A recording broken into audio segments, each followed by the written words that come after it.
सब रंगों से है रंगीला।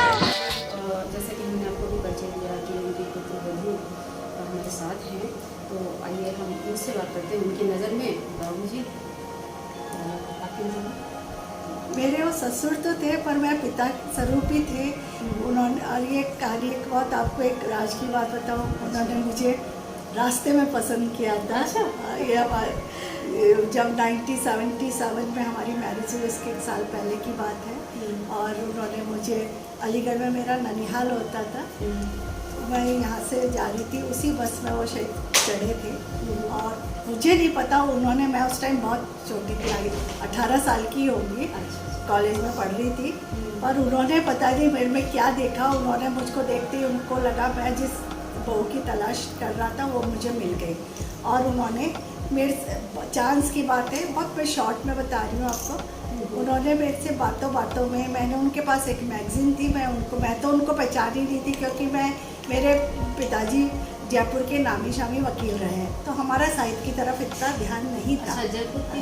मैं जयपुर की हूँ। बड़ा भी नहीं। तो मैं उनको नहीं पहचानी थी इनफैक्ट कि कौन है, बस उन्होंने मेरे से बात करी, उनकी मैगज़ीन थी, मैंने उनको मांगी, उन्होंने अपने पास बैठा लिया और मेरे से बातों बातों में सब कुछ मेरा एड्रेस ले लिया। और मेरे घर जाते ही एक प्रपोजल लेटर मेरे डैडी के पास पहुंच गया। पापा इंटरेस्टेड तो थे नहीं क्योंकि मेरी अभी उम्र कम थी, कॉलेज भी ग्रेजुएशन ही कर रही थी। वो पता चला कि पापा जयपुर पहुंच गए, हमारे घर भी पहुंच गए और पापा से बोले कि मुझे तो यही लड़की चाहिए। और चांस की बात है, देखिए कहते हैं ना, marriages are made in heaven, हम लोग एक ही कास्ट के निकल भी आए। अरे चांस की बात यह है कि ये भी सक्सेना और हम भी सक्सेना, तो बस यही था। फिर हम लोग की मैरिज हो गई थी और पापा ने मुझे बहुत प्यार दिया। हमारी सास भी जल्दी चली गई थी, मेरे पिताजी बहुत जल्दी चले गए थे, तो मेरे को पूरा या पापा की तरफ से बहुत प्यार मिला। कोई भी दुख होता था मैं उनके आगे रो पड़ती थी, परेशानी होती थी उन्हीं के आगे शेयर करती थी। तो पापा की यादें तो हमारे साथ सदा रहेगी। लगता नहीं है हमें कि पापा पहले भी प्रोग्राम्स वगैरह में जाते रहते थे, तो हम लोगों को यही आदत पड़ी होती थी कि पापा भी गए हुए आएंगे। अभी भी ऐसे ही लगता है वो कहीं से प्रोग्राम में गए हैं, और कभी कभी सोचते नहीं अब तो कभी नहीं आएंगे, तो मन बहुत भर आता है। लेकिन उनका आशीर्वाद हमारे पास हमेशा रहेगा है, और उनकी यादें इतनी हैं कि हमें कमी महसूस ही नहीं होती, उनकी बातें हम सारा टाइम करते रहते हैं। आपने बिल्कुल सही कहा। अब देखिए, आप तो खैर पुत्रवधू हैं, उनका हिस्सा है, उनके जीवन का हिस्सा है, और हम लोग भी जो उनके प्रशंसक हैं, जो उनको प्यार करते हैं, जो उनके दीवाने हैं, उनके साहित्य, उनके व्यक्तित्व को, कृतित्व को देख पढ़ के वो जान के, तो अब मुझे भी ऐसा नहीं लगता है। क्योंकि मैं जब लास्ट टाइम आई थी, जब उनका निधन हुआ था, कुछ उसमें पहले की बात है, तब सब हम लोग आए थे, तो वो यही थे। और यकीन नहीं होता है कि ऐसे अभी भी हमें साथ यकीन नहीं होता कि वो बाबूजी नहीं हैं।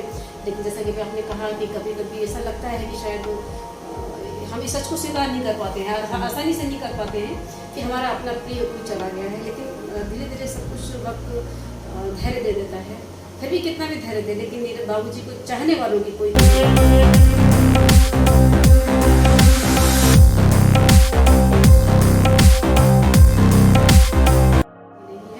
हम आपसे ये जानना चाहेंगे कि जैसे बाबूजी का जो आप साहित्य है, काव्य है, उन्होंने बहुत अच्छे अच्छे गीत लिखे हैं, तो उनके लेखन में आप उनकी किस चीज़ को ज़्यादा पसंद करते हैं? कविता को, या उनके शेर व शायरी को, या उनको कोई गीत ऐसा है जो आपको बहुत अच्छा लगता है?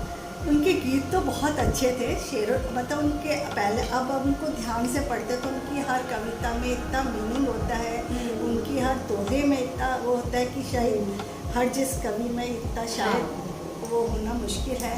और क्या कहते हैं, हम लोगों को तो मेरे को पता नहीं, आपको एक छोटा सा किस्सा सुनाती हूँ। हम लोग कॉलेज में पढ़ते थे, तो ये वाला गाना था ना, शोकियों में घोला जाए थोड़ा सा फूलों का, तो कॉलेज में गर्ल्स ऐसी मजाक करती थी। देखो एक कवि ने, एक गीतकार ने कितना बढ़िया गीत लिखा, ये प्यार का फॉर्मूला लिखा है, प्यार का फॉर्मूला शोकियों में घोला जाए। और बाद में पता चला कि हमने उसी कवि के घर में मैं पुत्रवधू बनकर जा रही हूँ। तो कई इंसिडेंट ऐसे होते हैं कि याद रह जाते हैं। उनका एक गीत है बहुत अच्छा है, मेरा नाम रूपका, उसमें दर्शन दुनिया एक सर्कस है, यहाँ शो 3 घंटे का, पहला 55 मतलब कितना आसानी से बाबूजी की जो शैली है बहुत ही सहज सरल है, जीवन दर्शन करते। पापा को लेटर लिखा गया, 2-3 दिन में पापा पहुँचे और पापा को देखकर हम लोग इतना फूट कर रोए ना कि ये क्या हो गया। तो पापा ने हम लोग को इतना समझाया, देखो तुम लोग इतना क्यों घबरा रहे हो, मैं हूँ ना, मेरा सब कुछ है तुम्हारे लिए, सब कुछ है, तुम चिंता मत करो, कुछ नहीं होगा, कुछ नहीं होगा। हालांकि वो बहुत घबरा गए थे कि क्योंकि उन लोगों ने केस मेरे ना ऐसे करके कर दिया कि ये लेडी मतलब मिसेस मिलन प्रभात चला रही थी। तो बहुत जल्दी उन्होंने उसको सॉर्ट आउट करा। उनके वो अभी तक चेहरा उनका जो अपना प्यार, उनका जो सहन, मतलब उन्होंने हमें वो दिल दिया था ना, अपनापन इतना दिया कि वो मतलब मैं भूल नहीं सकती। उन्होंने मुझे अभी मेरे पास बहुत अच्छी, उन्होंने मुझे लेटर लिखकर भेजा था, वो लेटर मेरे पास अभी तक रखा हुआ है, मैंने संभाल कर। उसमें उन्होंने मेरे को इतना ज़्यादा प्रेस किया, मुझे इतना मेरी वो करी है तारीफ़ की। शायद मैं उस लेटर को अक्सर कभी बैठती हूँ तो पढ़ती हूँ और याद करती हूँ कि वो मुझे कितना प्यार करते थे, एक पिताश्री। वो क्या है ना कि कभी हृदय होता ही ऐसा है कि सबसे प्यार करते हैं और उनका प्यार इतना विशाल होता है कि सारी दुनिया उसमें समा जाती है।